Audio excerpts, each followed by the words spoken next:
વિશ્વવિખ્યાત અને કબીર એવોર્ડ પ્રાપ્ત એટલે સંતરામ મંદિર નડિયાદ. અને આ સંતરામ મંદિર નડિયાદના બે મુખ્ય તહેવારો છે. એમાં એક પોષી પૂનમ છે, એમાં બોર ઉછાળવામાં આવે છે, અને બીજું સાકર વર્ષા છે. આ સાકર વર્ષાનો બંને તહેવારોની અંદર ગુજરાત અને ગુજરાતની બહારથી અને સમગ્ર વર્લ્ડમાં રહેતા ગુજરાતીઓ અહીંયા ખાસ કરીને પધારતા હોય છે અને આ બે તહેવારોમાં સામેલ થતા હોય છે.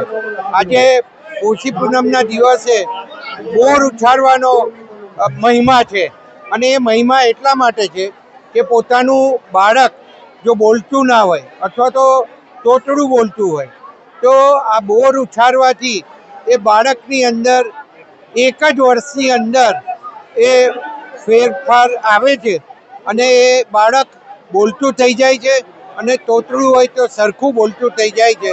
એ હકીકત છે. અને વર્ષોથી જ્યારે આ મહિમા છે, અને દિવસે દિવસે સમગ્ર ગુજરાત નહીં પણ આઉટ સ્ટેટમાંથી પણ આજે અહીંયા લોકો બોર ઉછાળવા આવતા હોય છે, અને બોર ઝીલીને પ્રસાદ તરીકે એ લોકો ખાતા હોય છે, અને પોતાની બાધા જે રાખેલી હોય છે એ બાધા પણ એ લોકો પૂરી કરતા હોય.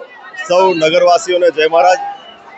આજે પોષી પૂનમના દિવસે સંતરામ મહારાજની કૃપાથી આજે સમગ્ર રાજ્ય અને સમગ્ર દેશની અંદર જે બાળક બોલતું ના હોય એ બાળકની બાધા સૌ લેતા હોય છે સંતરામ મહારાજશ્રીના આશીર્વાદથી.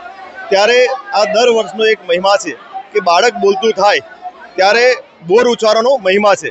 આજે એ બોર ઉચ્ચારણનો મહિમાની અંદર આજે અહીંયા સંતરામ મહારાજના આશીર્વાદથી અહીંયા સૌ ઉપસ્થિત સૌ નગરજનો અને આજુબાજુના વિસ્તારના તમામ દેશમાં ગુજરાતમાંથી આવતા તમામ આશીર્વાદ લેતા સૌ આજે પોષી પૂનમના દિવસે બાધા પૂરી કરતા હોય છે.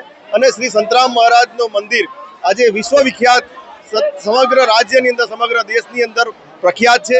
અને સેવાની અંદર બી આજે ગુજરાતમાં જોઈએ તો સંતરામ મહારાજશ્રીનો આશીર્વાદથી સમગ્ર દેશની અંદર સમગ્ર રાજ્યની અંદર પૂર હોય કે પીડિત હોય કે ગમે તે વિષયમાં પ્રોબ્લેમ આવ્યો હોય ત્યારે શ્રી સંતરામ મહારાજના આશીર્વાદ હંમેશા આગળ હોય છે અને સેવામાં બી આગળ હોતા હોય છે.